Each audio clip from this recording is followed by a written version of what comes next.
Good afternoon. It's been a bit. We are changing um, textbooks for the technical side, the physics side of the curriculum. We're going with Carlton and Adler's. It's Principles of Radiographic Imaging in Art and Science. And so, with the change in text, I've revised all the PowerPoints for my physics lectures, and I noted that I hadn't recorded these yet as a series or a playlist on my YouTube channel, so I thought I would do that. Um, just thinking that it's appropriate for the students to have that extra resource. And I know that the YouTube channel is minorly growing in popularity. There was a couple of videos that just took off. And so I know people from X-ray students from other schools are starting to find the channel. And I just wanted to be maximally helpful, in particular physics, the radiation physics, as I teach it. I think that I do it quite a bit more thoroughly than most other curriculums, and I understand it quite a bit better than most of your X-ray instructors do. Not trying to toot my own horn, but part of my bachelor's degree, and I swear to God, it's every time I try these recordings. So, for my bachelor's degree in mathematics, it started out as trying to pursue a bachelor's degree in chemistry, which it turned out I wasn't as good a chemist as I thought I might have been. But I did have to take 2 semesters college physics 1 and 2 with the department chair up at SUNY Brockport, and so I've had more training in like real physics, not just X-ray physics, and so that's why I'm able to dive a little bit deeper into some of this stuff, make some of the things a little bit more understandable. At least I think so, because not just telling you what the information is in the textbook, why does it work that way, and go all the way back to the principles and the rules that I learned in college physics 1 and 2, and show you how they fit into X-ray science. So, all right, so we're going to start out with, and I think this is a necessary component. I know the computer is doing the math for us quite a bit of times, but mathematics is fundamental to physics. Physics is fundamental to X-ray science, and so it's appropriate that X-ray technologist understands fundamentals of algebra. There are going to be math equations, inverse square law notably. I can almost guarantee each and every one of you will face an inverse square law question on your credentialing exam, whether you're in my program or not. The new one that I think they're going to like to pick on is the spatial frequency versus pixel size formula.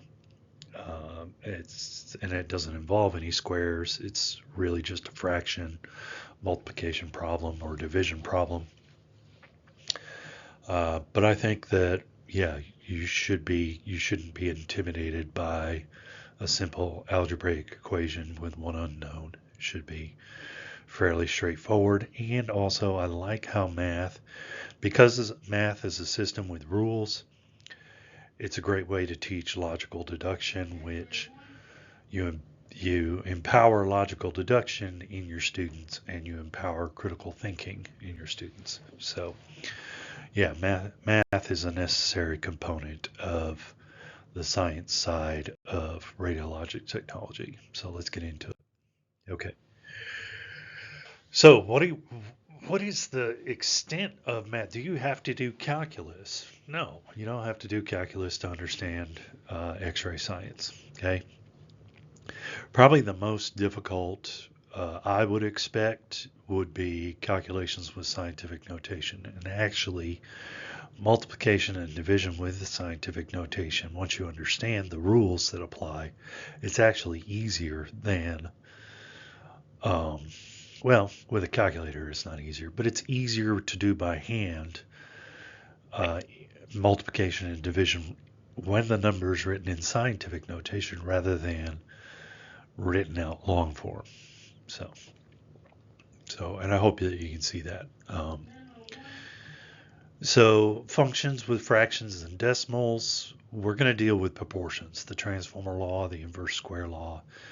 So you got to be comfortable with fractions. You got to be comfortable with fraction to decimal conversions, and back from decimals back to fractions.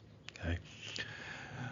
Significant digits, that's a new thing, new to X-ray science. It's not new to physics. I learned significant digits when I learned physics in college. But more and more as we're dealing, so we have adopted the metric system that came on while I was an instructor. We don't talk about rem and rad and Rankins anymore. We talk about grays and millisieverts and such. Well, this is a march toward, that's a march toward standardized measurement. And then when you're talking about standardization of measurement, and you get down to nitpicking on measurements, you have to include understanding of significant digits, just because it's not, just because your calculator gives you 8 or 10 decimal points, it doesn't mean that all of those are accurate. Okay, and that's what significant digits is really about, and upcoming slides I'll talk more about that. Okay, calculations in scientific notation, and by calculations I mean the 4 basic operations here: addition, subtraction, multiplication, division. Okay, the mathematical purist in me says that we really shouldn't be using an X, especially if you're talking about handwritten process. Calculators, it's okay, but the reason we went to a dot or to a parentheses to and that notation happened in my generation, Generation X, rather than using an X, is because X was the default variable for the unknown in algebra. So when you have an unknown variable, the first letter of the alphabet that they leaned into was X. Well, you can't have script X and then X also mean multiply. It confuses people that aren't used to your handwriting. So that's why we changed to a dot or a parenthesis. Okay. Now that we've moved mathematical calculation largely back to the calculator and the computer, we really don't have to worry about the difference between using a dot or an X or just a number right outside a parenthesis. So, and then simplify algebraic expressions. Algebra is a process. It's a systematic way of simplifying and solving an equation that has one or more unknowns. Now, on the registry exam, it is only going to be one unknown. Okay. If you were taking a mathematics degree like I did, well, then there are equations of 2 unknowns, and then they usually have a set or a small group of possible solutions. But we don't have to deal with that type of complexity in X-ray science. We can simplify the math to just solving equations of one unknown. So, all right, so arithmetic, okay? You should, whole numbers, yeah, easy breezy. You learn that in 2nd or 3rd grade, okay? Fractions, how do we add fractions, okay? Well, 3/4 plus 1/6, the technique that you need to use there is you actually have to create a common denominator, okay? The easiest way to do that is to multiply the denominator of one fraction times the other fraction. and then vice versa. So 3/4, you would take the 6, right, and multiply the top and bottom 3/4 by 6. Okay, so 3 times 6 would be 18, 4 times 6 would be 24. The magnitude 18/24 is 3/4. They are equivalent. Okay, so you really haven't done anything except for make a common denominator now.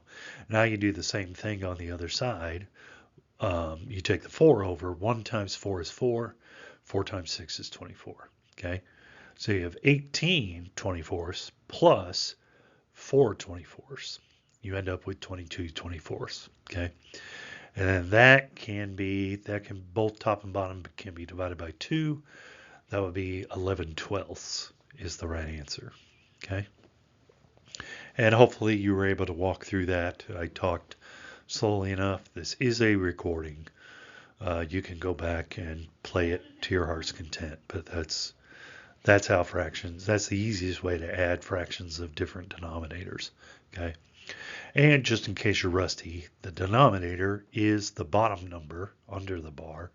The numerator is the top number over the bar. So the 4 and the 6's in that first problem, the addition problem, the 4 and the 6 are considered the denominators. The 3 and the 1 are the numerators. Okay. Subtraction would be the same thing, common denominator, and then perform the subtraction of the numerators. Okay. Multiplication and division, easier than addition and subtraction because there is no preparation step. You just multiply numerators together and then multiply denominators together, and that's it. Okay, so multiplying 3/4 times 1/6 is 3 times 1 is 3, and then 4 times 6 is 24. And so 3/4 times 1/6 is less than 3/4 plus 1/6. It's 3/24, which I think that's both divisible by 3. That's 1/8. Okay, versus 11/12 if you add them. So decimals. Decimals are basically, it's just a different way to write a fraction. A proper fraction is a number. It represents, so 3/4 on the number line is between 0 and 1, and 0.44. If we get rid of the 32, because that's on the other side of the decimal, 0.44 is 44/100ths. It's also a proper fraction between 0 and 1. It is less than 3/4. 3/4 decimal equivalent is 0.75. Okay, I know these things because I took 4 years of math. Okay, so the 0.44 is, or on the second number, the 0.08. Those are just special fractions. It's a special notation to denote fractions of powers of 10. Okay, so the first place is 1/10. Okay, so if there's 4 of them, it's 4/10. And then the second place is hundredths. If there's 4 of those, it's 4/100ths. Or 44/100ths is, so 32 and 44/100ths. Okay, that's how you would say the first number.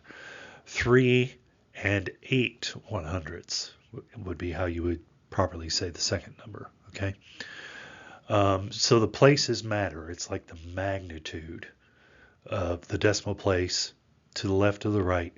The farther you go to the left from the decimal place, the bigger the power of 10. So that 3 is actually 30, right? Everyone understands that that's 32. That's not 32. It's 32, okay? Because it's 3 times 10 to the 1 plus 2 times 10 to the 0 plus 4 times 10 to the negative 1. We'll get to exponents in a minute. Plus 4 times 10 to the negative 2. Okay, if we were to expand that out and explain the place values, that's how that would sound. Okay, that's a sneak peek of what's happening with scientific notation, by the way. Okay, so the place values have to line up. And so the best way to do this, if you're doing it, the best way to do it is to just bust out your calculator and make sure you don't enter the numbers in wrong, right? Watch out for fat finger syndrome. I suffer from that condition myself, so I sympathize. But if you're doing this pen and paper, I would change it to a vertical stack, right? I would put the 3 underneath the 2 so that the decimal points are in the same place, and that way I know the other, all the values are going to be in the appropriate place.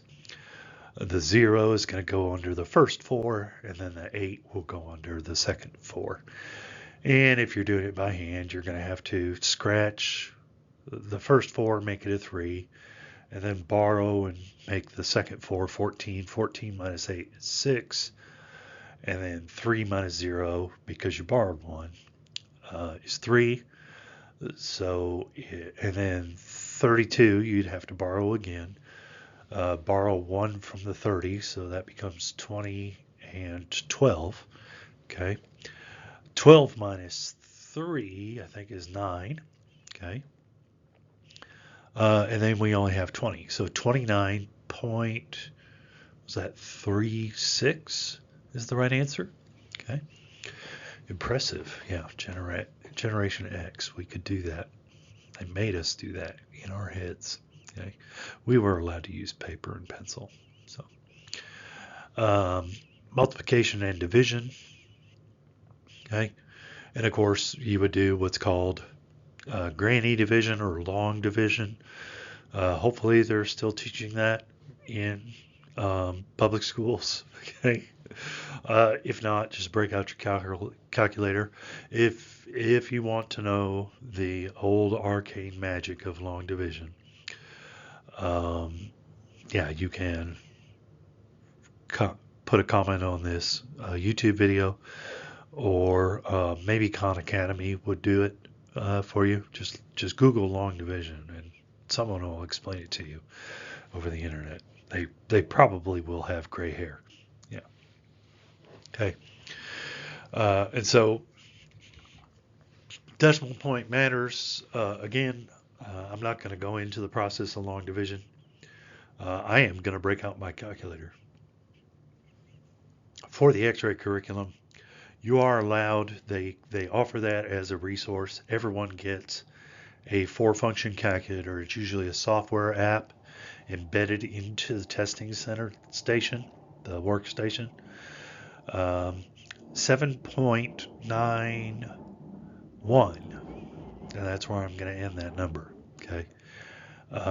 The complete answer that my calculator gave me was 7.91219.512, but everything after the 1 is sketch. Okay. Actually, everything after the 9 is sketch, so it should be 7.9. Okay. That's the significant digits. All right, and that is coming up. All right, so decimal places. All right, and this is the idea that I was expressing to you. To the left of the decimal point, that indicates bigger magnitudes in those places. To the right of the decimal points, that's fractional magnitudes, okay, or 10 to the negative exponent powers, okay.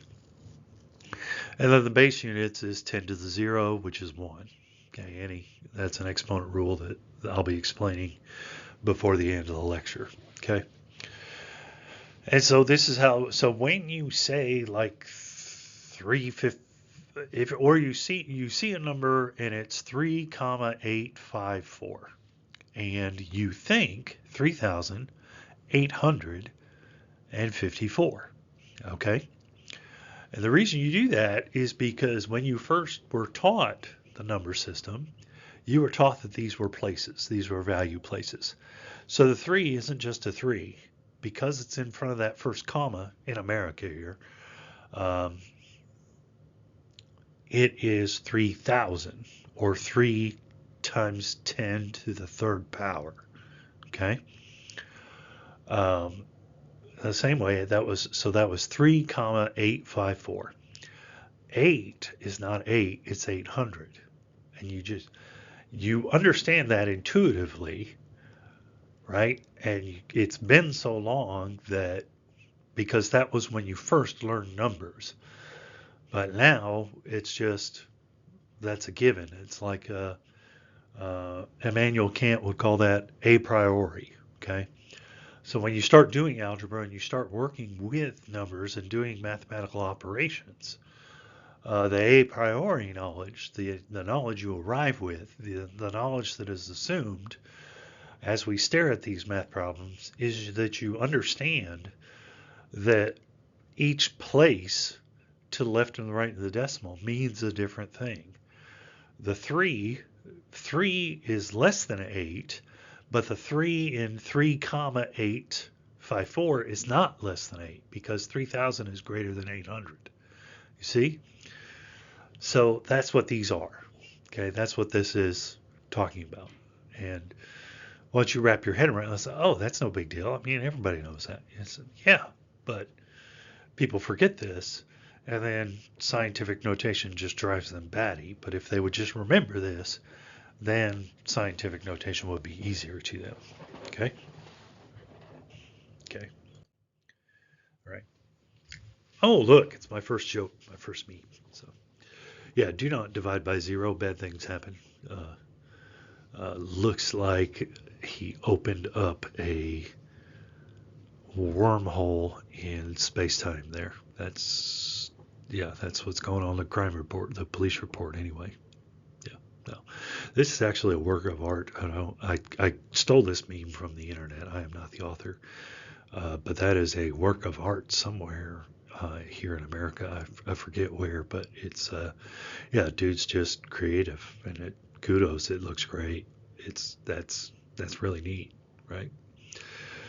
Okay, so and it's a funny meme. So all right, so convert fraction to decimal.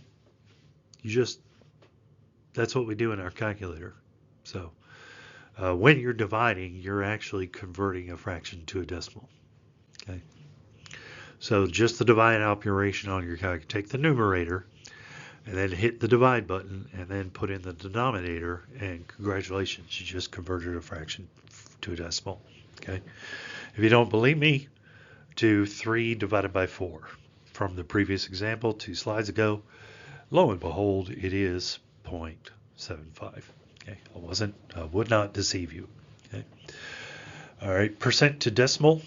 Okay, percentage, percent. Cent is Latin for 100. Okay, so percent literally means per 100.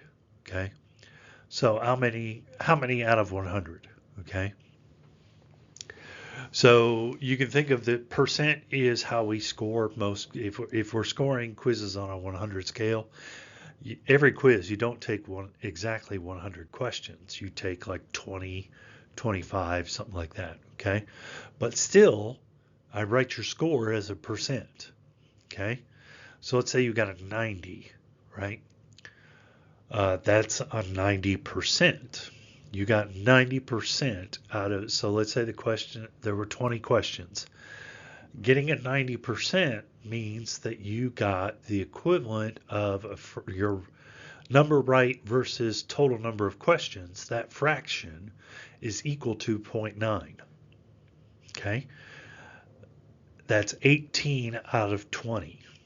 Okay? So if you get 18 out of 20, the fraction, okay? We divide that out, convert it to a decimal, that's 0.9, right? And then it's a decimal, so we're going to do the third bullet, convert it to a percent, just multiply by 100. And so 18 out of 20 is equal to 90 out of 100, okay? What that's saying is, I know we only asked you 20 questions, but if you kept going at the same rate of success through 100 questions, you would answer 90 out of 100 correctly. Okay, if you're going at the same rate that you're going now. Okay, so why do I only give you 20? Because we don't have time for 100 questions every day. Okay, oh, you guys would you guys would mutiny. You would riot if we gave you 100 question quizzes every day. Yeah.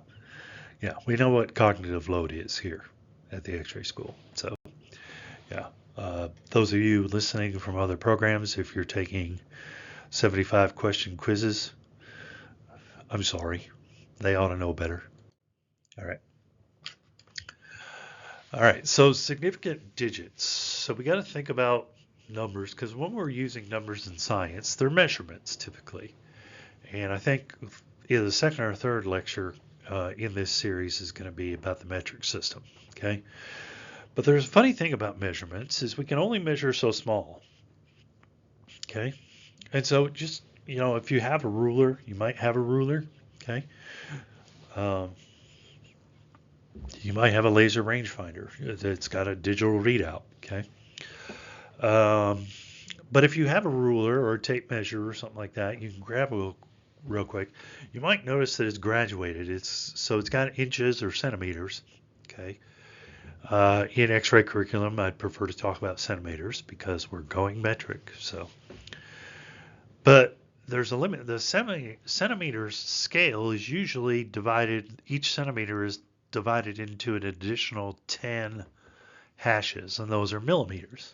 Okay. But you don't get half millimeters or tenths of millimeters. It's too small. I mean, you wouldn't be able to. All the hashes would blur together, and you wouldn't be able to read it. So there's got to be gaps between the hashes, right? And some of us are middle-aged, and our vision is starting to deteriorate. And so, you got those gaps have to be big enough that it's practical and useful. And so the millimeter is typically what they stop at for most measuring instruments is the millimeter or on the inch side because these things are often used for carpentry. 16ths of an inch is usually, or 30, maybe 30 seconds. If you get the Primo tape measure, 30 seconds of an inch, possibly 64ths of an inch, but usually by that, you're typically getting the engineer's micrometer by the time you're getting down that small. Okay. So let's go back to millimeters, and there's just a hash and then another hash, and the distance between those two is a millimeter. Okay. So there's no way to tell is what if the end of the object doesn't exactly land on one of the hashes? What if it lands exactly between the two hashes? Okay. So, well, we got to estimate. We got to, which one is it? Just, look real good. Which one is it closest to? Okay. So like this, 6.1 centimeters. Well, there's limitations of the instrument, right? That's that ink that's stamping out the millimeter hashes, that's stamped on. Okay. Is it accurate? Close, right? It's not a perfect measuring stick. You wouldn't be able to afford it if it was perfect measuring stick. Okay. So it's close, but it's not exact. Okay. And then is your eyeball perfect? Right? Did you have your head right over top of the end of the object? Okay. Did the other end of the tape measure shift?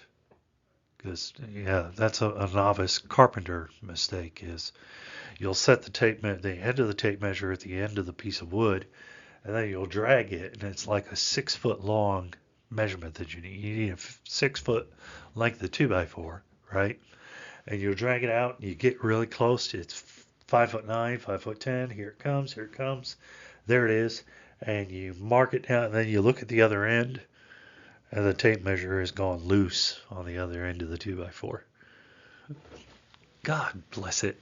Well, that's not 6 feet at all. You got to start over from the beginning because you didn't anchor your tape measure properly. So, but even still, the getting your eyeballs completely square with the edge and then looking over to the tape measure, there's a little bit of processing, and then your eyeballs change the information and send it to your brain, and then your brain interprets the information. Okay? And so, yeah, that's worth about 1/10 of a millimeter too, all that. Yeah. Do you have adequate lighting in the room? Are there shadows coming across what you're trying to measure? Is it playing with your perception of where that edge is? Okay. Optical illusions are a thing. It's one of my favorite pastimes on the internet is to look up optical illusions. So that's, yeah. So that's why we get this plus or minus 0.05 is we really don't know exactly, right? And so the smallest number, the 0.1, that's a guess, okay?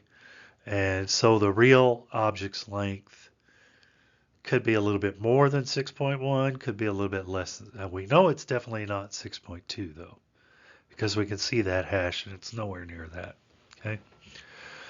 So the limit of accuracy for this 6.1 is that tenths place, okay? Now, a formal physicist, experimental physicist, will include the plus or minus 0.05 when they write that number down. That's the proper way to express that as a measurement, okay? We ain't got time for that in X-ray school. But we are going to understand that if we multiply this by something, this 6.1 by something else, we have to round it off at the tenths place because that's the limit of what the accuracy of the original measurement was. Okay, so all non-zero digits, so that's 2 for 6.1, 6 is non-zero, 0.1 is non-zero. Count all zeros between non-zero digits if there's placeholder zeros, so let's say it was 60.1, that zero would count as a significant figure. Okay, all zeros at the end of decimal value. Okay, so that means if you have a leading zero, so if it was 0.1, 0.1, okay, instead of 6.1, the 0.1, the zero would count as a significant digit. Okay. So I avoided the zero rules. Hopefully, as I draw up examples further on in this course, I will also avoid those zero rules. So 6.1 plus 3.2, you can punch that into your calculator. That's 9.3. The first value, 6.1, that has 2 significant digits. Also the second one, 3.2. Okay. And so the maximum number of significant digits I can have in the answer is the term with the least amount of significant digits in the sum. So each of those is a summand, I think. I'll have to look that up. Okay, might have just made that up. So autism brain. So each of those, the 6.1 and the 3.2, together they are the sum, 9.3. Okay, I know that there's factors for products, but I forget what it is for addition. Anyway, so 2 significant digits is all I can report. Okay, now this one actually works out good because there is no, but if the 1 became a 9, the 6.1 became 6.9, then that would turn into 9 plus 0.2 is 11. Okay. Oh, that wouldn't affect it either because, well, let's say I tack on 3.21, and so I have a hundreds place 1, right? Well, I can't use that number because I've only got 6.1 in the first example. So, and I think I do this with a multiplication example. Yeah, here we go. So if I multiply the same 2 numbers together, each term only has 2 significant digits. But if you do that on your calculator, you come up with 19.52. Okay? And the mathematician is going to say, yes, it is 19.52. But the engineer or the physicist, the theorist is going to agree with the mathematician, but the experimental physicist and or the engineer is going to say that no, you can't use the 2 in 19.52 because you can't even use the 0.5. 19, the 9 and 19 is the only number you know with accuracy. That's the least that you know with accuracy. You really don't know the 0.52 with any accuracy. Okay? And so 0.52 is closer to 20 than it is to 19. So we round up to 20, and then we tack on plus or minus 1/2. Okay? And so therefore, 20 plus or minus 1/2 minus 1/2 is 19.52 is included in that scale or that variance, that tolerance, and therefore that's an acceptable answer for everybody. Even the mathematician would have to concede that 20 plus or minus 1/2 is a proper solution for that problem. Okay. So rounding off. Rounding off, you take the last number,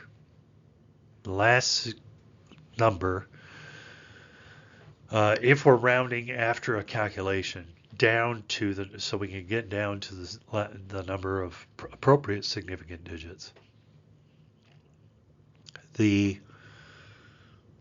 Whatever you're clipping off by the rounding, you have to say, is that closer to the next number up, or is it closer to the one number down? Okay, and so usually it's exactly 50 is the line of demarcation. Okay, leave the number unchanged if the digit is less than 5. Increase the next number over by 1, like we did. 19 became 20 if the last digit is greater than 5. Okay, well, what if it's exactly 1/2? What if it's exactly 0.5? These two rules are incomplete. Okay, luckily I went to college and dabbled in some science and learned this before. Okay, so you're always going to round even when it's 0.5. Okay, if you always round even, half the time when the last measurement is 0.5 exactly, if you always round even, half the time you'll be rounding up, the other half the time you'll be rounding down, and so it works out. Okay, so always, if it's exactly 0.5 and you don't know whether to round up or round down, round to the even number. Okay, even numbers are more agreeable to us on a subconscious level too, so round to the even number.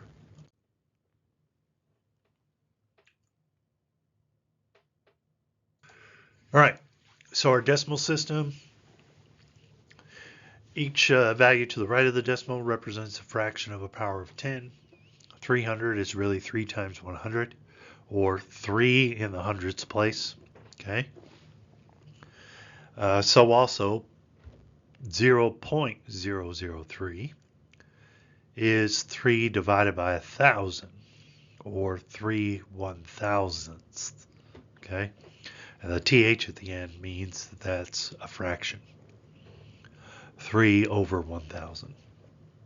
Okay. All right. Exponents. Exponents are multiplication shorthand. Okay. So when we want to add the same number together a certain number of times, that's actually multiplication. What? Yeah. Multiplication is shorthand for adding the same number to itself over and over and over again. So 2 times 3 means add 2 to itself 3 times. 2 plus 2 plus 2. I added 2 3 times, I get 6. So 2 times 3 means add 2 to itself 3 times. That's where we get the times from. 2 3 times is 6. Okay? exponents do to multiplication what multiplication did to addition. Okay, so a to the power of n is you take a and you multiply it by itself n number of times. Okay, so let's go back to 2. 2 to the third power is 2 times 2 times 2. Okay, instead of adding 2 together 3 times, I'm multiplying 2 to itself 3 times. Okay, so that's what exponent notation means. It's just multiply the base number by itself this many times. Okay, so it's a shorthand. Okay, a negative integer, instead of multiplying, we're dividing. Okay, and so we take the reciprocal, that is 1 over a, to the power of n whenever we have a negative exponent. It's the equivalent of the reciprocal of that exponent power. Okay, so if a cubed, a to the third power is 8, then a to the negative, or I'm sorry, if 2 to the third power is 8, then 2 to the negative third power is 1 over 8. Okay, or 1/8. Okay, 0 exponents. Okay, so think of, start out with a to the n divided by a to the n. Okay, you subtract, the rule is if you have exponent powers of the same base, for division you subtract the exponent powers. Okay, so in that case it would be n minus n. So it would be a to the n minus n, which is a to the 0. Okay, well now what is any number divided by itself equal to?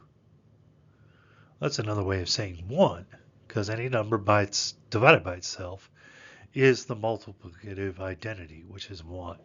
Okay, and so a to the n minus n, that's a to the 0, but that's the same as a to the n divided by a to the n, which we know is a number divided by itself. And so that's why all exponent 0, if the exponent power is 0, it's always 1. As because it's a fraction of a to the n divided by a to the n. And you use the subtraction rule when you're dividing. And so you end up with 0 for the exponent. Okay, but any number over itself is 1. Okay, hopefully I explained that a couple times. If it doesn't click, just I got that explanation from YouTube and it made sense to me after I listened to it a couple times. They're equivalent statements to say a to the n divided by a to the n. That is equal to a to the 0 by the subtraction rule for exponent powers.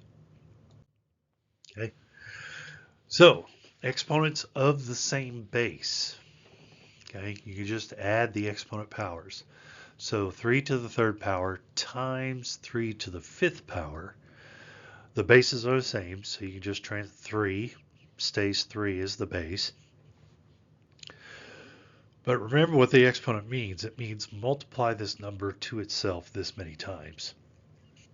Okay, and so in the first instance, we're saying multiply 3 to itself 3 times. And then the second instance, multiply 3 to itself 5 times. Well, if we expand that out and combine those, that would just be multiplying 3 3's together and then multiplying that by 5 3's, which is the same as multiplying by 8 3's. Write it out. Go ahead. Write out the exponent.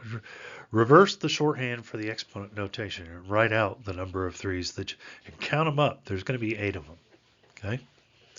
So you just, because you understand the shorthand and where the shorthand comes from, it just becomes 3 plus 5. Okay. So an exponent to an exponent, like you see down here, 3 squared to the 4th power, that's not the same as the top example. you have to multiply the exponents when they're nested like this, okay?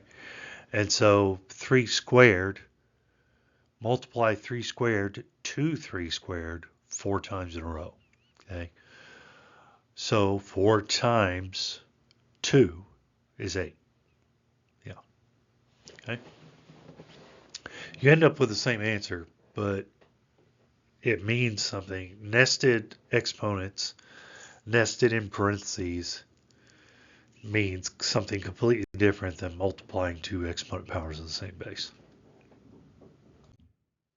All right, what you've been dreading, folks. Scientific notation it's just handy shorthand. Like exponent powers are handy shorthand. Scientific notation is handy shorthand. And it keeps you from, back in the days of paper, scientific notation was very useful because it keeps you from wasting excess paper writing all those placeholder zeros for, like, let's say $3 million, right? If you write that out, if you have to write that out several times, right, your wrist is going to get tired.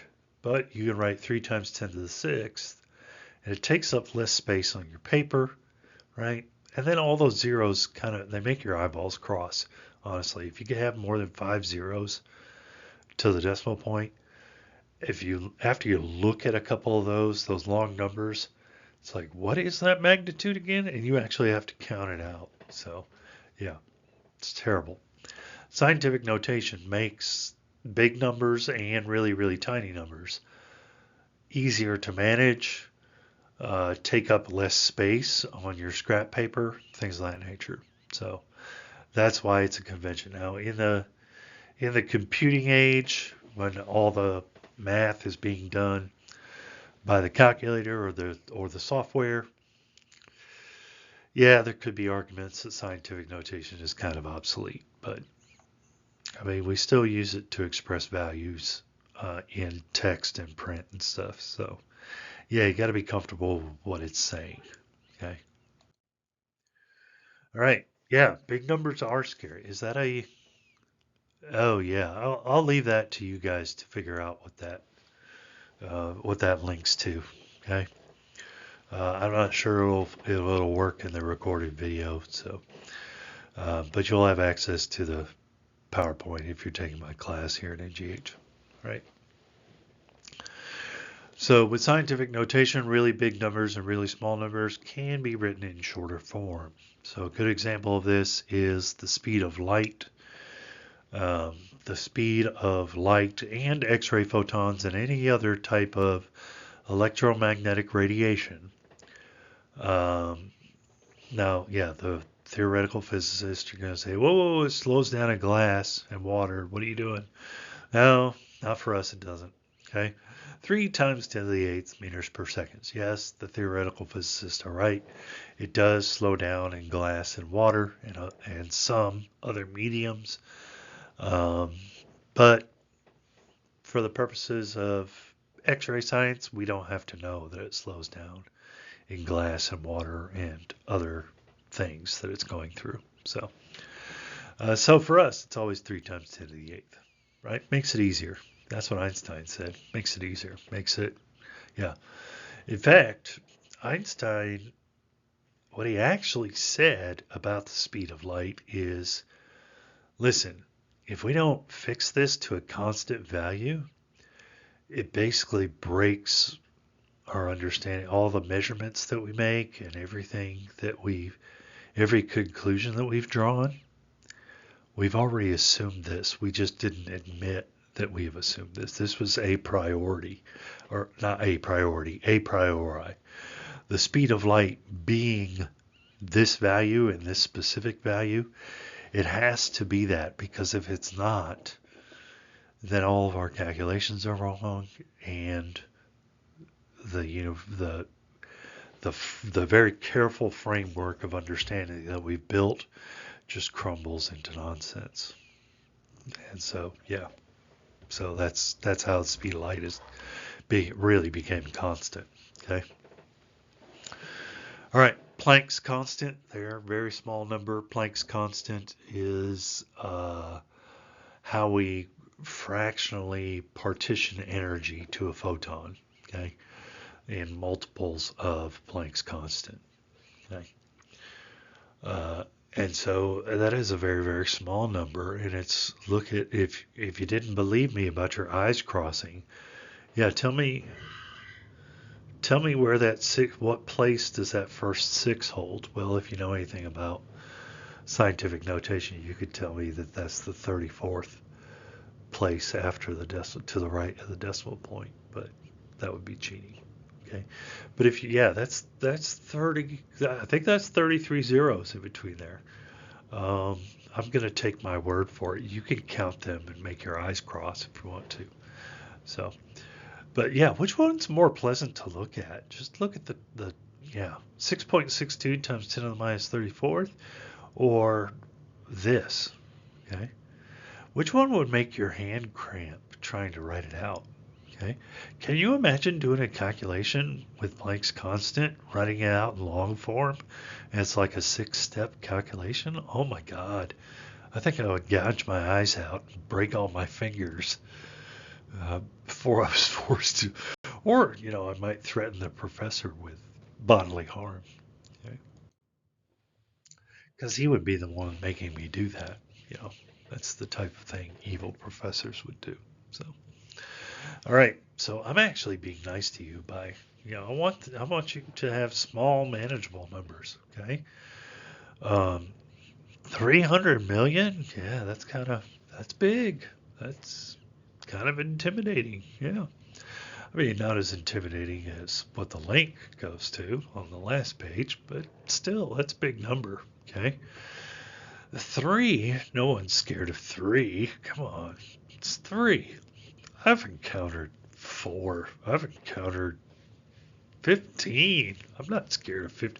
Why would I be scared of 3 if I'm comfortable with 15 or 20? Or, yeah, my age is in the double digits somewhere, and I'm comfortable with that number. So 3, 3 does not provoke any anxiety.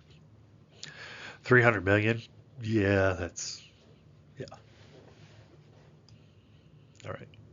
So that's the point. So what we're doing here, to shorten it up, is there's the value term, which is the 3. All those zeros are really placeholders, all right?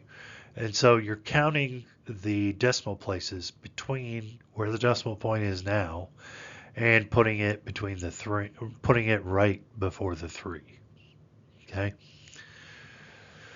And so that is 8 decimal places, okay? And so another way to say this is 3 times 10 to the 8th, which goes back to our understanding of the value places to the left and the right of our decimal point in the first place. Okay. All right, so convert regular numbers convert scientific notation to ordinary numbers. Okay, if you want to. You can, so this is actually, I think that's a coulomb. So you need that many electrons to have 1 coulomb of charge, okay? 6.24 times 10 to the 18th, right?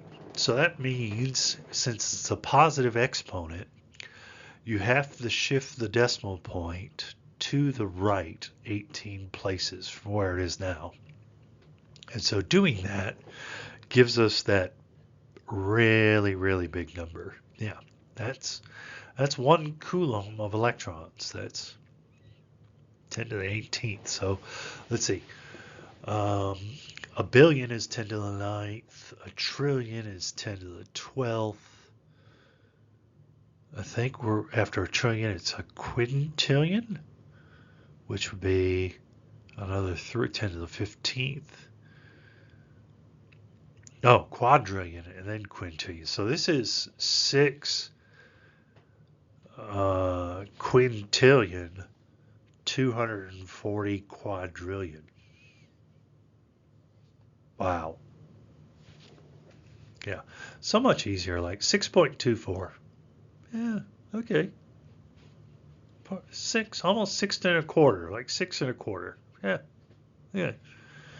Just we tend to just just concentrate on the value, and we don't think about what 10 to the 18th means, and it's less intimidating. It takes up less paper too. All right. So now that you understand scientific notation, right? One value to the left of the decimal point, please.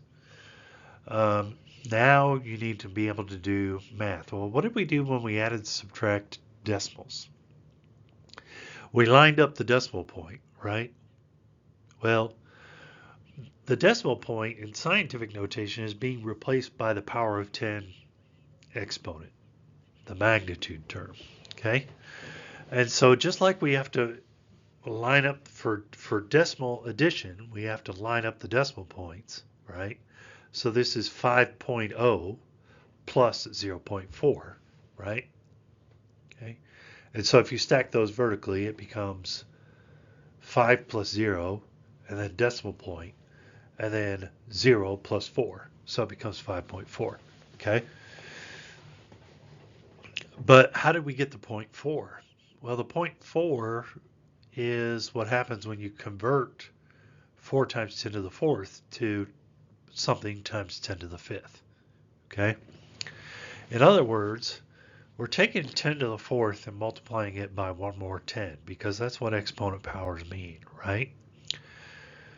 And so if we multiply the magnitude term by an additional 10, we have to divide the value term by 10 to keep the same size number. Make sense?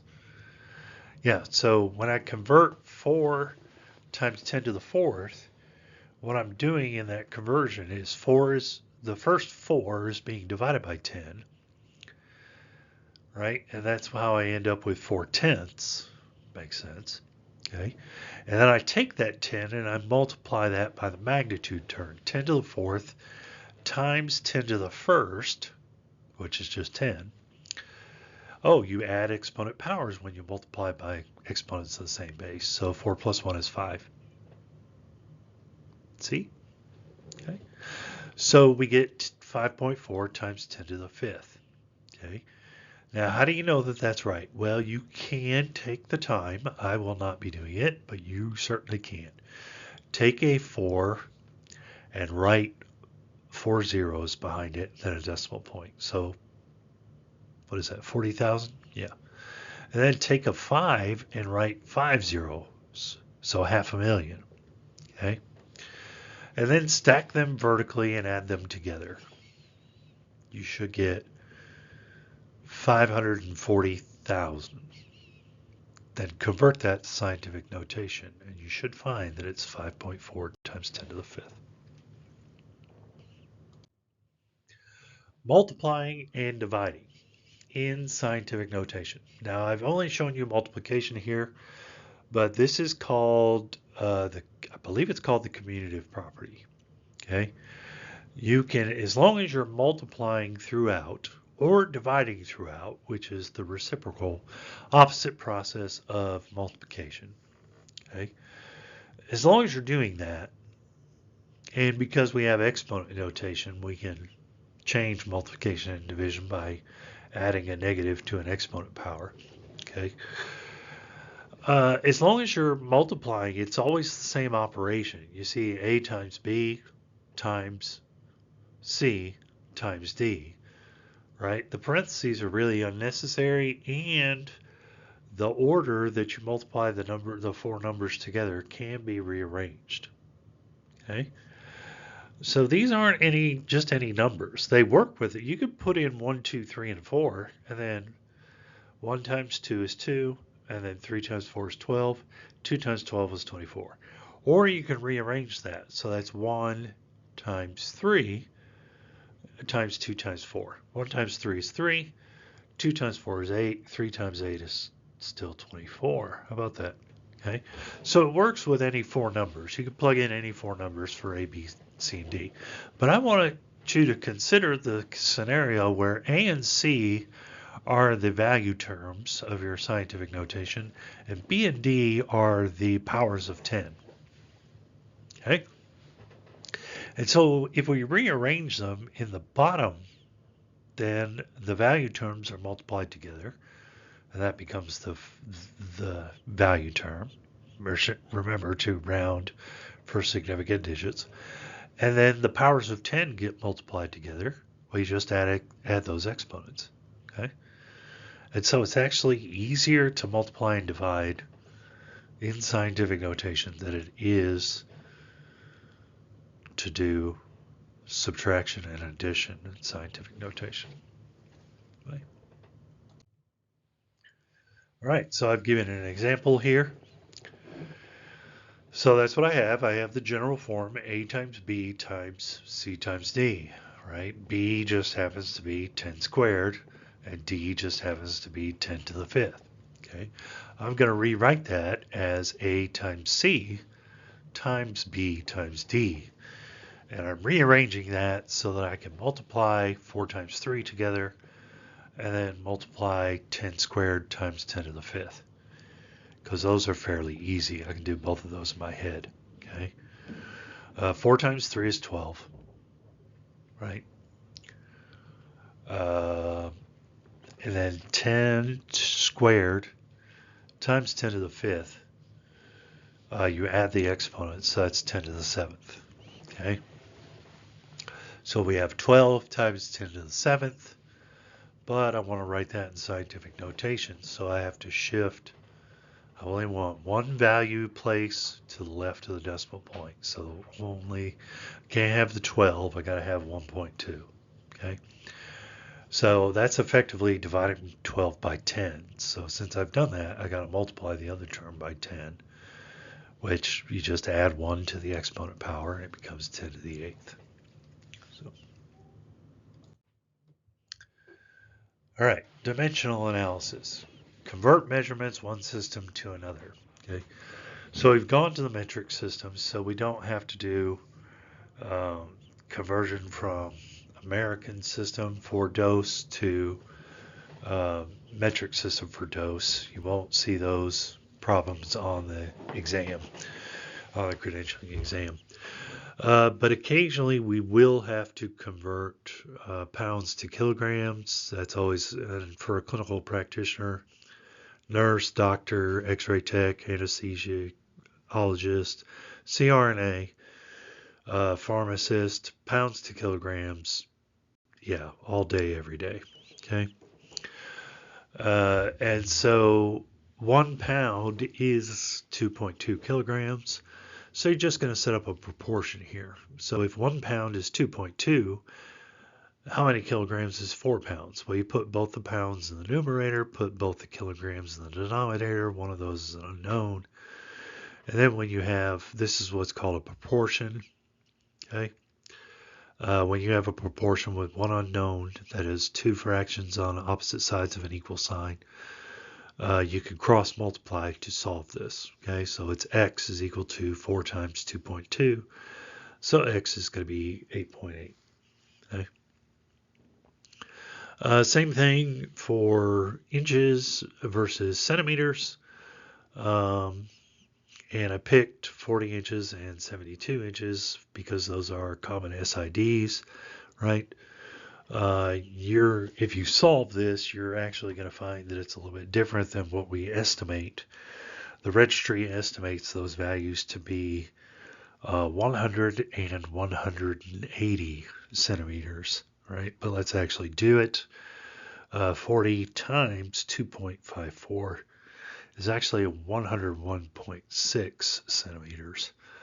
I guess they figured 100 was close enough.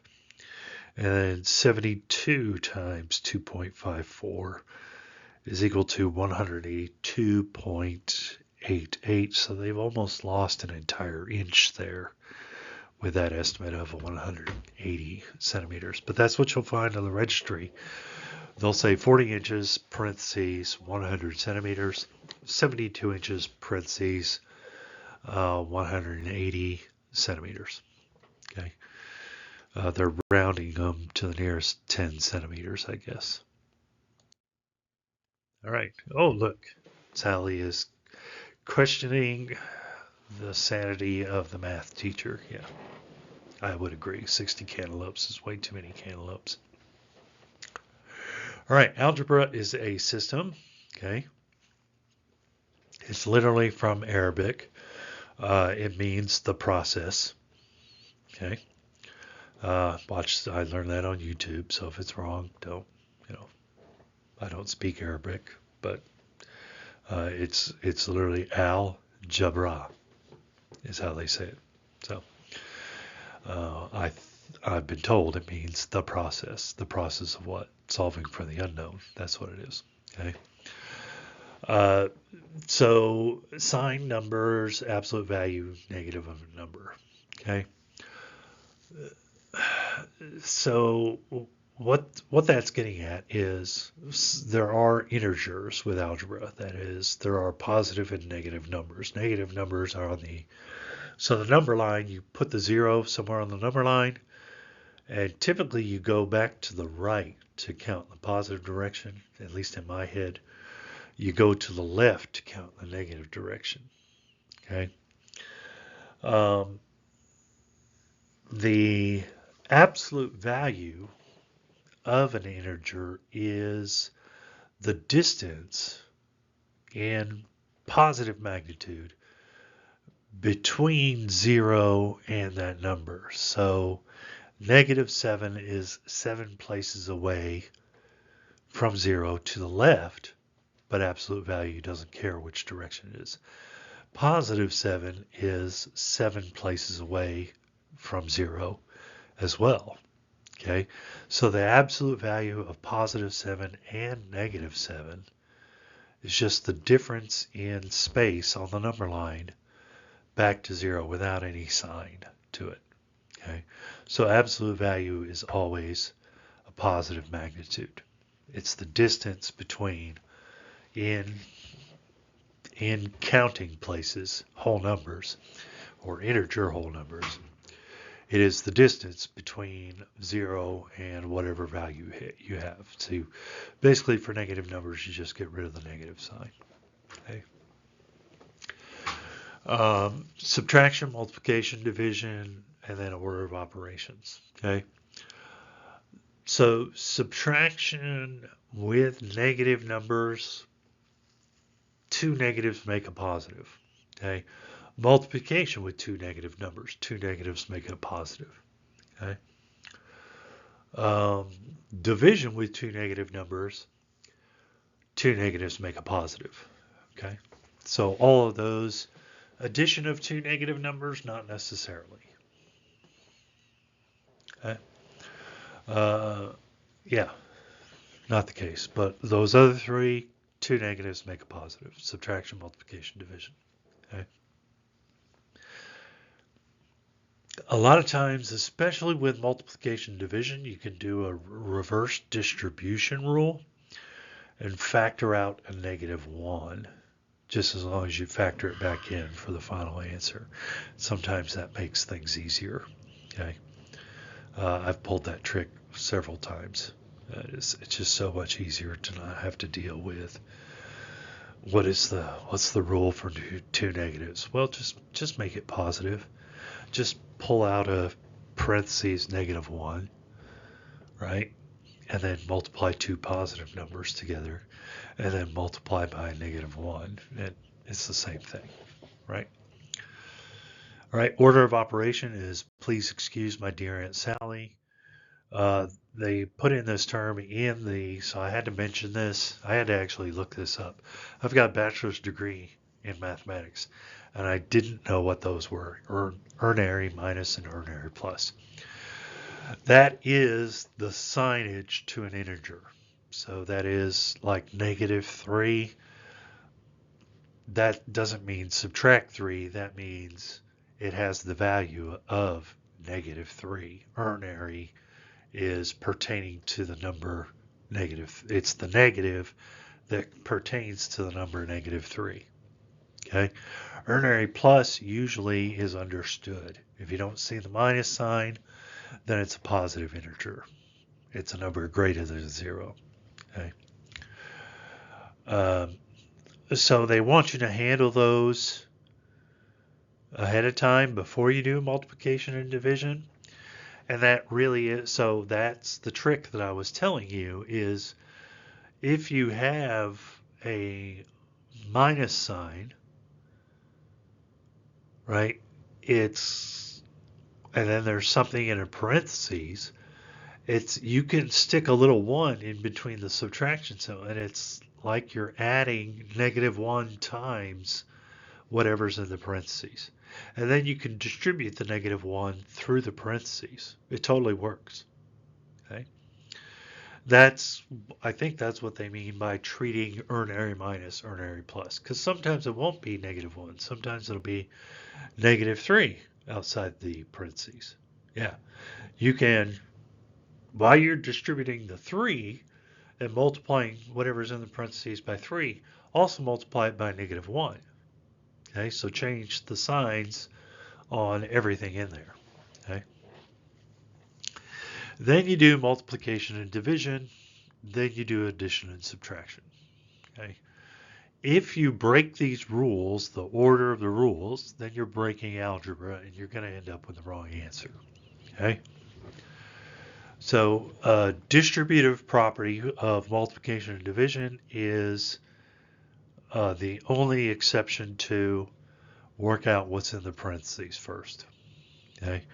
So if what's immediately outside the parentheses is a multiplier, you can distribute the multiplication through the parentheses and then do the operation inside the parentheses if you want to. Okay. All right, algebraic expressions, distributive law. Okay. So the distributive law is distributing a factor across multiple terms inside parentheses. Okay, so let's say I had 3 plus 1 inside parentheses, right? And then I had a 2 multiplied by the 3 plus 1 that's in parentheses. I could take the 2 and multiply it by the first term and then multiply it by the second term, and it distributes through the parentheses. So 3 times 2, the first term is 6. 2 times 1, the second term is 2, right? So 6 plus 2, that's 8. Okay, let's say I don't distribute. I have 3 plus 1 in the parentheses. That's 4 times 2. That's 8. Okay, that's why distribution doesn't hurt, is because multiplication can be done at the same time as multiplication and division inside the parentheses, and it can be done before addition and subtraction. And so therefore distributive law holds, because you have permission to distribute by multiplication first before you do what's going on inside the parentheses. Okay. Where I would pause is if I had a distributable multiplier, but then the parentheses were squared too. Okay, so let's say I had 3 times 2 plus 1 in parentheses squared. Okay, now what I'm going to do is I'm going to distribute the square. I'm going to break that out into long form rather than exponent. It's going to be 3 times 2 plus 1 in parentheses times another 2 plus 1. Okay, and then I'm going to do the FOIL method for what's in parentheses, and then I'm going to take, after I do the FOIL method, then I'm going to multiply through by 3. Okay. So. All right. Evaluating algebraic expressions, remember it's a process, and the strategy is you are trying to isolate the unknown on either the left or the right side. It really doesn't matter to me. Either the left side of the equation or the right side of the equation. Some people like to rewrite the equation such that the unknown always ends up on the left-hand side. Okay, that's OCD mixed with mathematics. Knock yourself out. Okay, I can solve either way, with the unknown x ending up on the right side, or the unknown ending up on the left side. It really doesn't matter to me. Okay, but if you have to have the unknown on the left, I'm not gonna penalize. The only thing is you're adding an extra step. You're you're flipping the equation around. Make sure you copy it correctly when you change the right side for the left side. Make sure you scribe it back correctly and you don't introduce an error because you are a human being and you're doing an extra process step in this process. And algebra is a practice. It's not a perfect. Mistakes do happen. Okay. Yeah, isn't that just like that's how I remember math class. All 4 years of college. Yeah. All right. So question, I do have to pause. Give me just a second. Yeah, so these symbols, they mean something, right? We know what the four basic operations mean, right? We know what those things do and what they do, okay? Equivalence means equivalence. It means whatever is on the left of that little equal sign is the exact same number once it's solved as whatever's on the right of the equal sign, okay? Our job, God bless, excuse me, our job with algebra is to try to simplify it and get the unknown equal to a single number or a single answer. Okay. So what we're going to do is we are going to apply order of operations. Okay. But we're also going to do opposite operations to both sides of the equation to preserve the equality. Okay. So let's say we have x, hopefully I gave an example. So let's say we have x minus 5 is equal to, I don't know, 10. Okay. Well, to get x by itself, it's right now x has a quantity 5 being subtracted from it. So wouldn't it be great if we just add 5 to that? Right? Well, who's saying we can't? That's what algebra says. We can do that as long as we preserve the equality. Whatever you do to one side, you do to the other. So if you're going to add 5 to the left side where we have x minus 5, if you're going to go ahead and add 5 to that, you got to add 5 to this other side over here where the 10 is. Okay. And so basically what you're doing over here is minus 5 plus 5, that's opposite operations, that cancels. And then you're just left with x. But over here you have 10 plus 5. Well, you know how to do that. 10 plus 5 is 15. And bang, you've solved it. Okay. That's it. Same thing for multiplying and dividing. Let's say I have 3x equals 15. Well, that 3 is being multiplied by the x, the unknown. Wouldn't it be wonderful if I could just divide that side by 3? And I can, so long as I divide the other side by 3. That preserves the equality. Whatever you do to one side, you have to do to the other side. Okay. So 3x divided by 3. 3 divided by 3 is 1. So that just leaves 1x or just x. Okay. On the other side, 15 divided by 3 is 5. So x equals 5. Okay. Pretty straightforward. All I did is apply, I looked at the unknown, what mathematical operation is being done to it, what's the opposite operation, and perform the opposite operation to both sides to preserve the equality. Okay. All right, let's talk about relationships. And so you can thank Rene Descartes for this. This is the Cartesian coordinate, the XY plane, named after him. And he started this whole nonsense where we started developing these graphs, and it showed typically x very quickly became the cause factor, and y became the effect, right? Or a mathematician would say the dependent variable and the independent variable. Okay, x would be the independent variable, it's the cause, and then y is the dependent variable. Y's magnitude is dependent on what x is. Okay, and so there exists a relationship between x and y. Okay. The very top graph is what we call a direct relationship or directly proportional. Notice both of these graph is a straight line. Okay. That's an important piece in the process. Okay. Because this is directly proportional. A curved increasing line, you would say it's exponentially proportional, or it's an exponential relationship, because that's the graph of y equals x squared. Okay. But this is a graph of a straight line, so as x increases, and I don't want to single out k, typically k is a constant modifier to x, but it can also be a variable.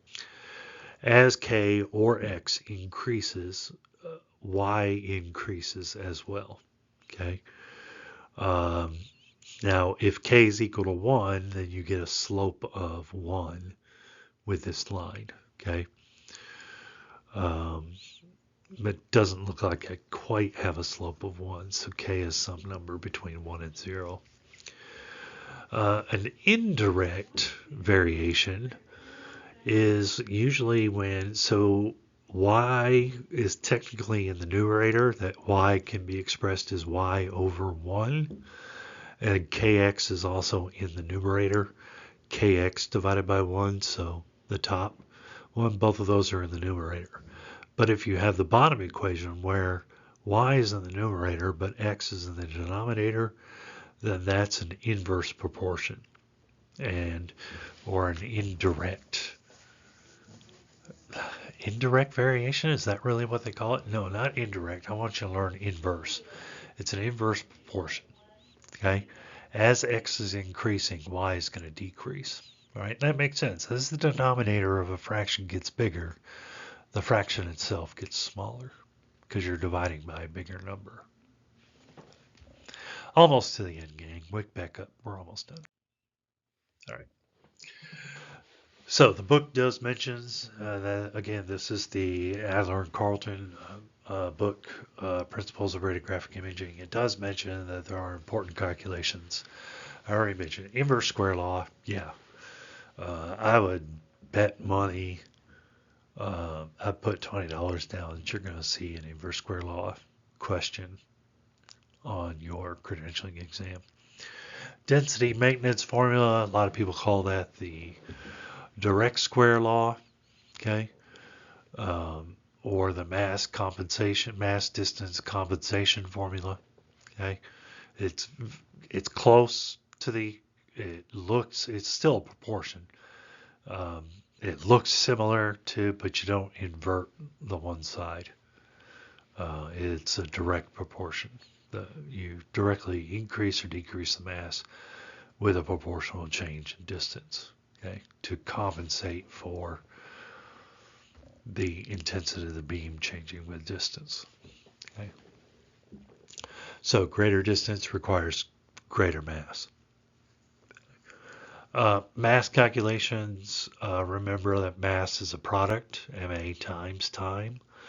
And so when you need a shorter exposure time, you have to break apart the mass into its components. It's tube current milliamperage times exposure time, and then figure out how to get a smaller exposure time, and that's usually increasing the milliamperage, get you a smaller exposure time, right? Because 3 times 4 is 6, but 12, or 3 times 4 is 12, but 2 times 6 is also 12.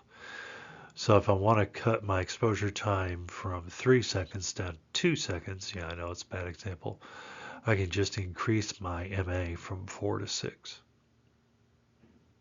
See, it works out. That's essentially mass conversions for smaller exposure times. It's just understanding what factors and products are, and you can change out factors and still have the same product. Okay. I think that's called reciprocity. Yeah.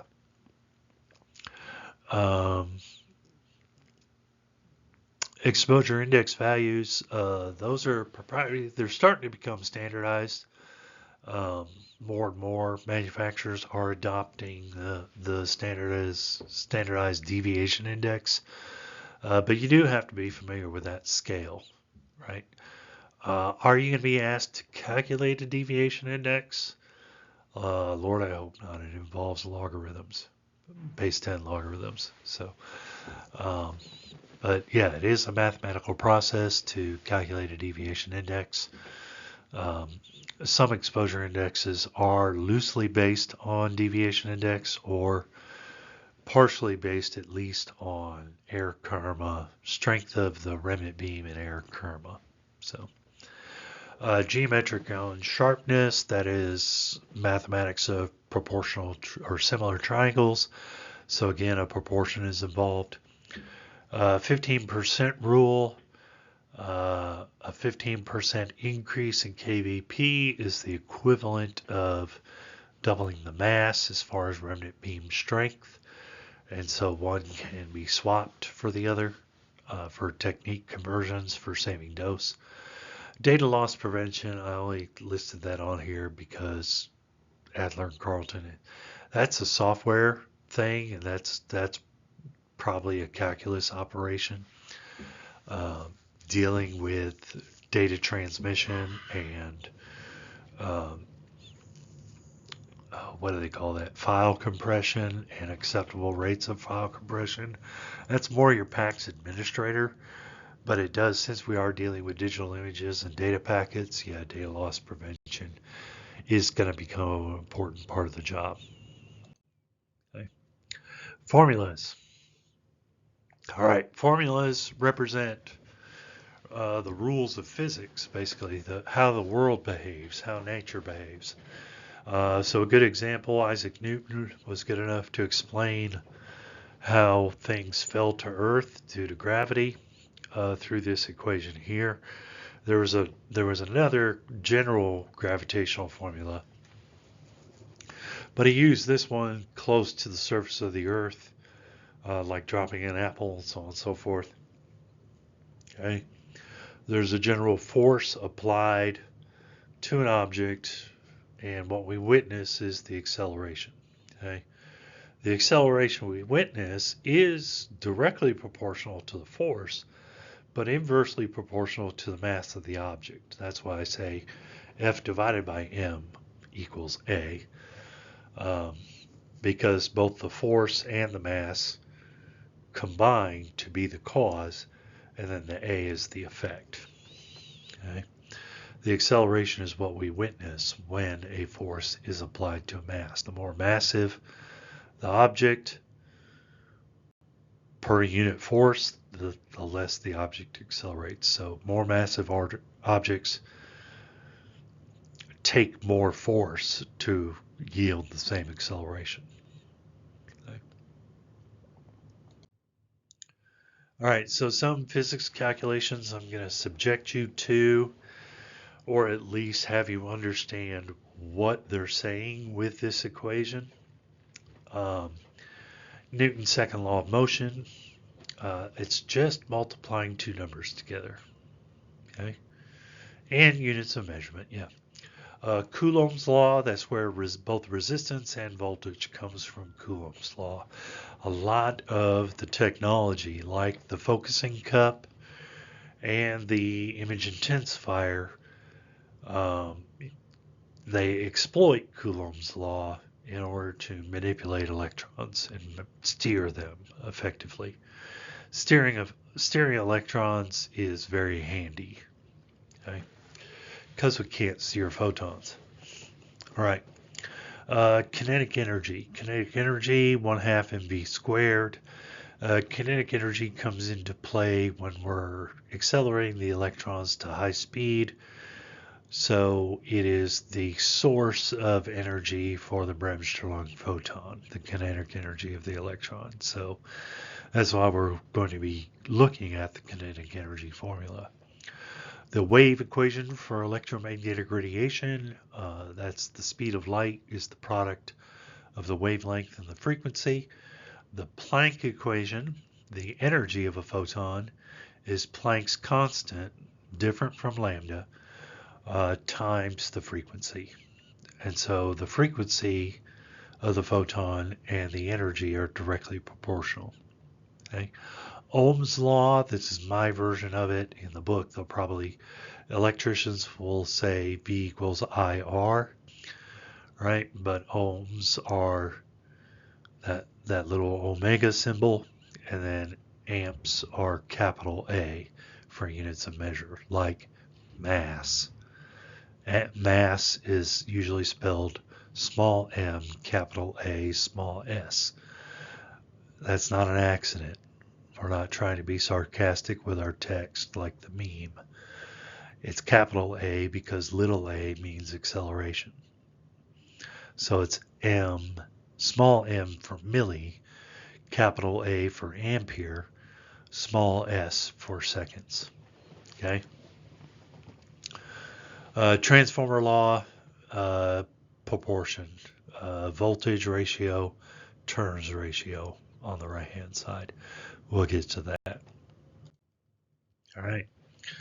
So that was our brief walkthrough of algebra, scientific notation, order of operations, and the like, and how mathematics is going to be used in our journey through X-ray science. So hopefully that was helpful to you, and that will be our building block going into the next lecture. I'll see you for the next one. All right, bye.